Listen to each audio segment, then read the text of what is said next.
Commerce spirit the CS. इस video में हम डिस्कस करने वाले हैं दीनदयाल उपाध्याय गोरखपुर विश्वविद्यालय के MCom first semester managerial economics के आंसर की को। पहला क्वेश्चन है, the fundamental concept of managerial economics include. प्रबंधकीय अर्थशास्त्र में आधारभूत अवधारणाएं क्या क्या सम्मिलित हैं? तो इसमें opportunity cost concept, time perspective concept and discounting concept, ये तीनों है। तो ऑल ऑफ द अबव इसका आंसर होगा ऑप्शन नंबर डी। क्वेश्चन 2 है, analysis of changes in total cost and total revenue for a given managerial decision is concern with.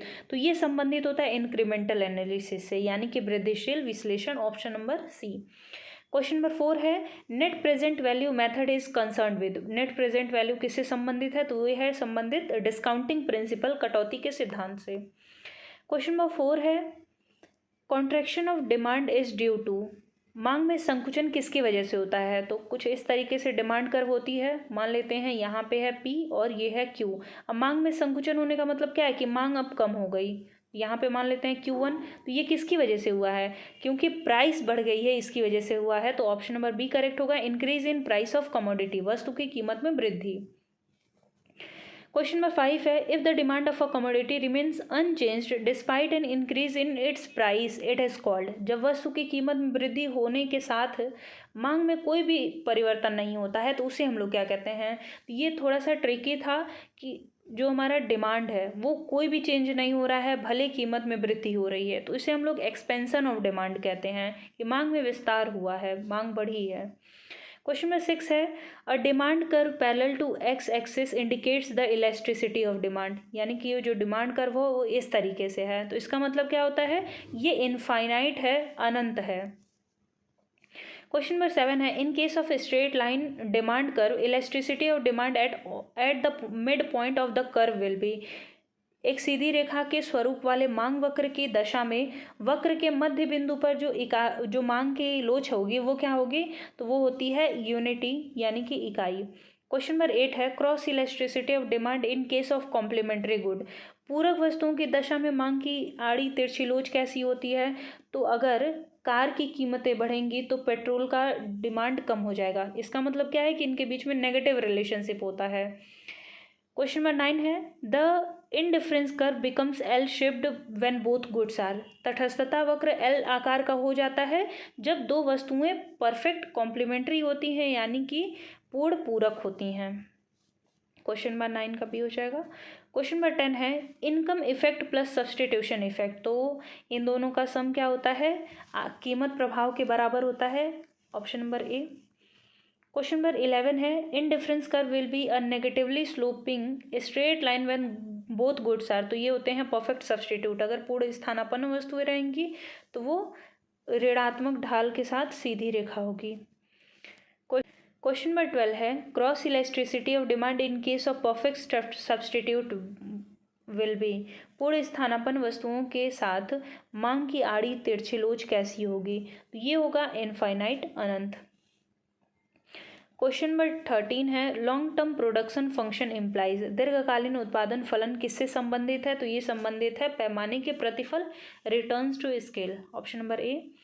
Question number 14 है, इन returns to scale पैमाने के प्रतिफल में क्या होता है? तो जितने भी फैक्टर होते हैं, ऑप्शन नंबर डी होगा, एक minute, option number D, all factors are variable. जितने भी साधन होते हैं वो परिवर्तनशील होते हैं। क्वेश्चन नंबर 15 है, internal and external economies is result of. यानी कि आंतरिक बचतें भी हो रही हैं, बाह्य बचतें भी हो रही हैं। तो ये कब होगा? जब इंक्रीजिंग रिटर्न्स टू स्केल होगा, यानी कि जो पैमाने के प्रतिफल हैं वो बढ़ते हुए हैं। किसी इनपुट को जितना हम लगा रहे हैं आउटपुट उतना ज़्यादा हो रहा है, कॉस्ट हमारी कम हो रही है, तो इकोनॉमीज ही है। क्वेश्चन नंबर 16 है, which of the following is an external economy. निम्नलिखित में से कौन सा बाह्य बचत है? तो इकोनॉमिक्स ऑफ इंफॉर्मेशन, इकोनॉमिक्स नहीं होगा, इकोनॉमीज होगा। Economies of information, managerial economies, technical economies और फाइनेंशियल इकोनॉमीज। तो जो टेक्निकल इकोनॉमीज होती हैं, तकनीकी बचतें होती हैं, वो बाह्य हैं, बाकी आपके इंटरनल में आते हैं। क्वेश्चन नंबर 17 है, एन आइसोकॉन्ट कर्व इंडिकेट्स। एक सम उत्पाद वक्र किसके बारे में बताता है? तो ये बताता है ऑप्टिमम लेवल ऑफ प्रोडक्शन, यानी कि उत्पादन के अनुकूलतम स्तर को। क्वेश्चन नंबर 18 है, प्रोडक्ट कर्व इज, सम उत्पाद वक्र कैसा होता है, तो ये कॉन्वेक्स टू द ओरिजिन होता है। जैसे आपका आईसी होता है वैसे ये भी होता है। आइसो प्रोडक्ट कर्व और इंडिफरेंस कर्व दोनों एक जैसे ही होते हैं। आईसी जो होता है वो कंज्यूमर के लिए इंडिकेट किया जाता है और जो आईपी होता है वो आपके प्रोड्यूसर के लिए होता है। क्वेश्चन नंबर 19 है, the region between ridge line is relevant for, ridge रेखाओं के बीच में क्षेत्र उपयुक्त किसके लिए होता है, तो वो उत्पादन के लिए होता है। Option number A.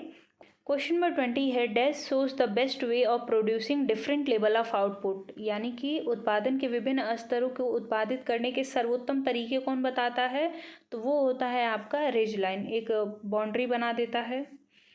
Question number 21 है, मनी कॉस्ट इंक्लूड्स, मौद्रिक आय में क्या क्या सम्मिलित है, तो नॉर्मल प्रॉफिट एक्सप्लिसिट और इम्प्लिसिट दोनों सम्मिलित है, तो ऑल ऑफ द अबव होगा। क्वेश्चन नंबर 22 है, opportunity cost is also known as, opportunity cost को और किस नाम से जानते हैं, तो इसे हम लोग जानते हैं हस्तांतरण आय या ट्रांसफरिंग इनकम। क्वेश्चन नंबर 23 है, when average cost rises then marginal cost is, जब औसत लागत बढ़ती है तो सीमांत लागत क्या होती है, तो इस तरीके से इसका फिगर रहता है। ये मार्जिनल कॉस्ट, ये आपका मार्जिनल कॉस्ट है और ये एवरेज कॉस्ट है। तो अगर ये बढ़ रही है तो ये क्या होगी, और तेज़ी से बढ़ती रहती है, तो greater than average cost. Question number 24 है, which of the following curve is U shaped, निम्नलिखित में से कौन सा कर्व यू आकार का होता है, तो ये ऑल ऑफ द अबव होगा। Average cost curve, variable cost और मार्जिनल कॉस्ट, ये तीनों उसी तरीके से होते हैं। क्वेश्चन नंबर 25 है, इनमें से पूछा है कि कौन सा यू शेप का नहीं होता है, तो अगर आपको पता हो कि फिक्स कॉस्ट ये क्या होता है, प्रति इकाई घटते हुए रहता है, यानी कि ये यू शेप का नहीं होता है, बाकी सब होते हैं।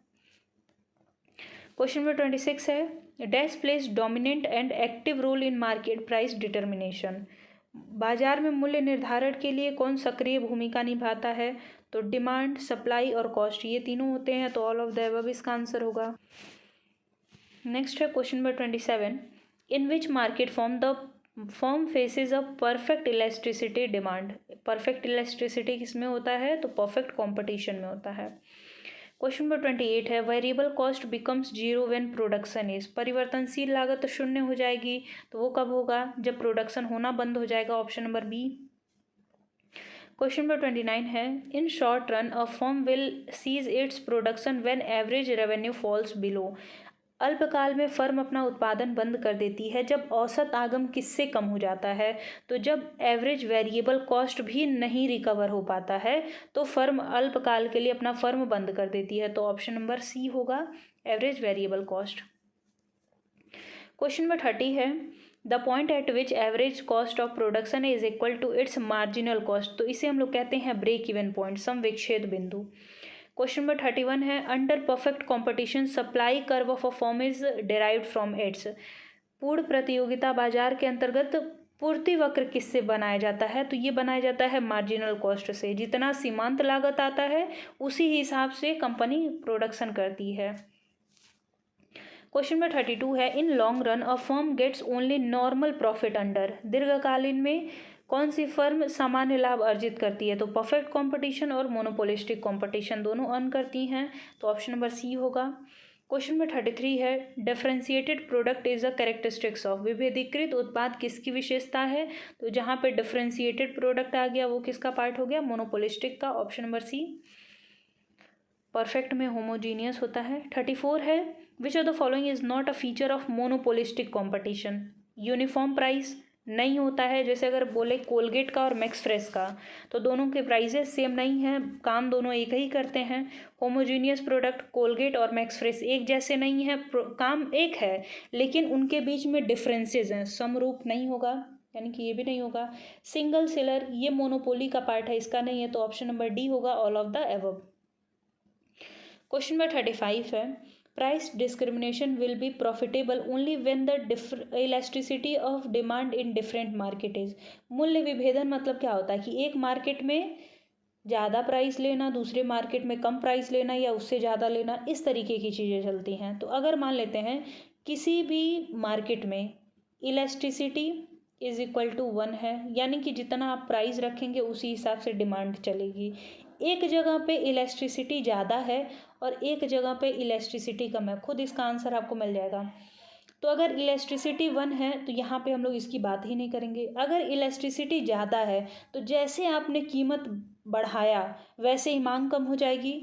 दूसरी जगह पे क्या है कि आप कीमत बढ़ा भी देंगे तो भी मांग में बहुत अधिक परिवर्तन नहीं होगा।